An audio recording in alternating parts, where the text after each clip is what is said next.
What is going on, Guardians? Archangel here with another Destiny 2 gameplay for you guys. Recently, the topic of toxicity has come up again as Blizzard desperately tries to find a way to better the Overwatch community and counter the toxicity in that game. Right now, Overwatch is being talked about as the game with the most toxicity in the gaming community in general. I've made a number of videos on toxicity, as well as even a ranking video ranking which games I think have the worst communities in gaming. Destiny 1 was on that list. Now, on Destiny 2, I want to talk about how we can, better our community, lower toxicity in our community, and not get to a point where Overwatch is, where, the company, the developer behind the game, is trying so hard to find a way to counteract how toxic the game is. Because, you might think to yourself, why does it matter how toxic the game is? But, it ruins a game. It can kill your game. It can, Call of Duty, for example, is where it's at when it comes to, its position in the community because of how toxic that community has got over the years. For a while, it was a fun game. Everyone loved Call of Duty. It was up there, and then all of a sudden it just got worse and worse and worse. And then people just started to hate Call of Duty and became, the punchline for, this is what toxicity is. You have these emblems of people, having swastikas, emblems of, racial things. So it just got worse and worse. Call of Duty, people playing, screaming at the microphone, saying racial slurs, things of that nature. The game just got more and more toxic. And eventually, we all got tired of Call of Duty. We didn't grow out of it. We just got tired of dealing with, first off, the bad gameplay itself and the community. And Overwatch is going in the exact same path. Overwatch is a great game, but its community is hurting that game, and Blizzard is aware of that. Blizzard is aware that people are stopping playing the game because they don't want to deal with the community. So we need to avoid that with Destiny 2 as well. We need to avoid, the game getting too toxic, so we don't have people, leaving the game because they hate how the community is. So, first and foremost, are you toxic? Most of us probably don't consider ourselves toxic. We do things in games that we really don't put too much thought into, and it doesn't cross our mind or occur to us whether or not we are, harming the community. Some things that I would consider being toxic in Destiny, for PvE at least, is if you see someone doing a public event, be it just one person, two people, whatever, and you just ignore it, you're being toxic. It won't hurt you to just stop and help those people out. A lot of people use public events to grind for loot or leveling up. Ignoring it's kind of a dick move. Like, they see you come by and say this person is near, and you just, minding your business, just running off. It wouldn't be such a bad thing to just, jump in, help them out, get your loot from public event, and be on your way. A lot of times where I would do that, when I'll come in, and I'll be doing a mission or, patrols, whatever, and I'll see public event going on, and I'll be like, you know what? Fuck it, I'll go in and help out, and when it's over, I'll get a salute from, the random guardian who I don't even know, and I would never say the person again, but, they might have been doing that public event and having a hard time, but me getting involved might have been what turned that event into them having success. So, don't just, mosey on and do whatever you're doing. See public event going on, there's just one or two people, just doing it, and they may need help. Jump in and help them out. It doesn't hurt you at all by doing so. Same goes when you do take part in a public event and you ignore that everybody else is trying to, get that event to a heroic event. There's been a few times where I've done public events and people will ignore, shooting the miniature servitors or ignore shooting the ship that comes by for the Cabal excavations. Shoot the ship. It doesn't hurt you to shoot that ship because, and again, when it comes to before, it helps you out too. If you're doing a public event and becomes heroic, you better chance of getting good gear. So, don't be that guy who just sits there and does nothing. Don't shoot the ship or shoot the little servers. Do your part in making sure, it gets to an heroic event, because even if it's a little harder, air quotes there, it helps out everyone involved. During strikes, refusing to revive people or never using your super, those are toxic things to do in a strike. Don't just see someone go down and ignore that they're down. Don't, refuse to use your super. Use your super. You're going to get it back regardless. Use it. Don't be an asshole and hold on to your super the entire freaking strike.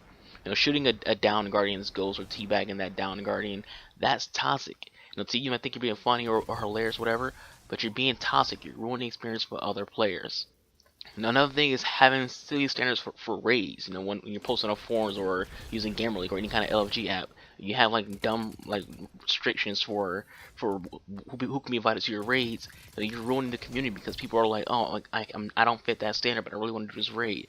For example, you see posts like, hey, you better have at least 300 light or you're not getting invited, but you don't need to be 260 to do the raid. A recommendation is 270, but for the most part, you have to be within a level 10 radius to do any kind of strike or mission, whatever, when it comes to Destiny. So if you don't need to be a 60, recommend 270. Why does it matter if someone's at 300 or not?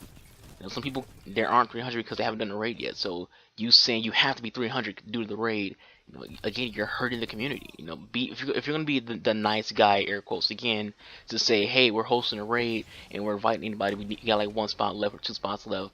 You know, don't be an asshole and go, but you gotta be a warlock, but you gotta have a 300 light. You gotta have this weapon or that weapon. You know, we understand it's a raid and you want to be able to get the raid done.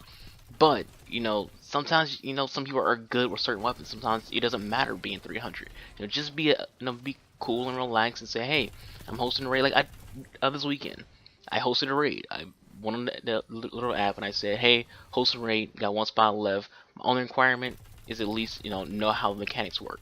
Because it's, you know, the game's been out for a while. You should at least know how to do the raid. You know, if you don't know how to do the raid, watch videos on how the raid is done. But that's what it is. I don't care what your light. I don't care what character you are. I don't care what guns you're running. Just know how the mechanics work, and that's it. You know, I recall watching a video. I'll link it in the description box if I can find it. But the YouTuber mentioned one of the things he hates about Destiny is this is his words. This is the most unsociable social game out there. What that means is this game tries its best to tell you that, you know, play with other players. It forces you to, you know, be in clans. You know, it forces you to be in strikes with people you don't know. Forces you to be in cruise matches with people you don't know. This game is very heavy on cooperative playing with other people. It's not a single player game at all. It doesn't want you to do single player. The game tries really hard to tell you that, and tries really hard to tell you this is a very sociable game. But the gamers within it aren't very sociable at all. People don't have their mics on. People have, you know, really high standards for joining, you know, a raid team, or, you know, a trials team, or a crucible team, or even their clans in general. They have really high standards that just aren't, you know, favorable if you're just a random casual player. Now, basically, the community makes it hard to find games to be in. You know, they make it hard for this game to be sociable. But getting back to what may be toxic that you might be doing but don't know what you're doing, in PvP, teabagging. I have to say this a lot because any game, teabagging in general, doesn't matter if it's Destiny or whatever the game is toxic. You know, camping is toxic. And if you're camping power weapons in Destiny 2, that's toxic. I know it's, hey, this is a very strategic thing to do. No, it's not. If you're spending your entire time just sitting on the heavies and you're not letting your teammates get heavies, it's just you getting heavies over and over again because you're just sitting on it, that's toxic. You know, refusing to play the OBJ is toxic. You know, don't be a toxic player. So what can we do to make our community better? Very easy. Stop being toxic. You know, don't do toxic things and be more sociable on the game. You know, you got free time on your hands, offer to help people with strikes or nightfall, or even host a raid and invite randoms from the Destiny forums or any kind of LFG app. Now, one of my new friends is a guy who was a random who we didn't even know at all, who we invited to do a raid 3 weeks ago. Since then, he's a good friend now and is in all our parties every night since then. You know, that can be anybody. Anybody can host a raid, and all of a sudden that person who you invited, who's a random, will become your friend and who you invite all the time. And if you're a solo player, you of all people should never be toxic, because if you're a cool dude, people want to play with you. They will invite you like, hey, you're cool. Let's play some games together. Bottom line is, video games are supposed to be fun. You're supposed to be having fun in video games. People are being toxic, that ruins everybody else's fun. Like, you're not having fun if people are being toxic. And if you're having a hard life and you're upset, don't take it out on the games you play and the people inside those games. Now, use gaming as an escape from what frustrates you in your real life. Use it to make you happy. Gaming can be a very good thing for us mentally and health-wise. So don't take your hard life and be even harder in video games. Just, you know, alright, take a deep breath. Today sucked. Let's play some video games and relax and have some fun. You know, don't be toxic. You know, have fun with the game, and I get it. Maybe being an asshole is your way of having fun. But understand, when you're doing asshole things in a multiplayer game, you ruin the experience for other players. My point is, Guardians, let's not get to a point where Blizzard is. As the Lord Man Paragon says, be kind to one another. Because if everyone is having fun, the game is fun, the game has a long life, and we all get more and more people into the game. The community grows because it's a good community, and it grows and bigger, and we have more people to play with. But anyways, guys, I've been Sister Archangel, the real underscore talent of YouTube. I hope you all have enjoyed this video. Please do leave any thoughts, have a conversation below. I'll catch you guys next time. Enjoy your day. Peace out.